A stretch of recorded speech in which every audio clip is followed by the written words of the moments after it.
अस्सलाम वालेकुम दोस्तों। तो आज की वीडियो में आप जान लेंगे कि यूट्यूब ने जो है मुझे 100K व्यूज़ यानी 1 लाख व्यूज़ पर कितने डॉलर दिए हैं। तो सबसे पहले मैं इस वीडियो पर आ जाता हूँ। यहाँ पर आपने देखना है, यहाँ पर जो है मैं इसको यहाँ से जो है 365 दिन पिछले कर देता हूँ। यहाँ पर देखिए 55,000 व्यूज़ आ चुके हैं, यानी 50,000 आप इसको प्लस कर लीजिए।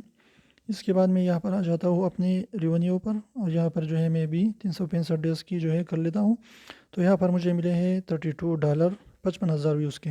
तो इसके हिसाब से जो है आप अंदाज़ा लगा सकते हैं कि 100K व्यूज़ पर जो है मुझे मिले हैं, वो मिले हैं तकरीबन 62 या 32 मल्टीप्लाई बाई $64 जो है मुझे यूट्यूब ने दी है, यानी $64। वो भी कितने पर? तकरीबन जो है 100K व्यूज़ पर। तो इससे आप अंदाज़ा लगा सकते हैं कि यूट्यूब जो है 1,000 व्यूज़ पर कितने डॉलर देता है, और ये सब कुछ जो है आप इसे फाइंड कर सकते हैं। मैं इसको जो है मल्टीप्लाई कर देता हूँ, 1,000 1 लाख मल्टीप्लाई बाई 64। तो यहाँ पर तकरीबन 1,500 व्यूज़ पर जो है यूट्यूब ने मुझे $1 दिए हैं। तो आप इससे अंदाज़ा लगा सकते हैं कि यूट्यूब जो है 1,000 व्यूज़ पर कितने डॉलर दे देते हैं।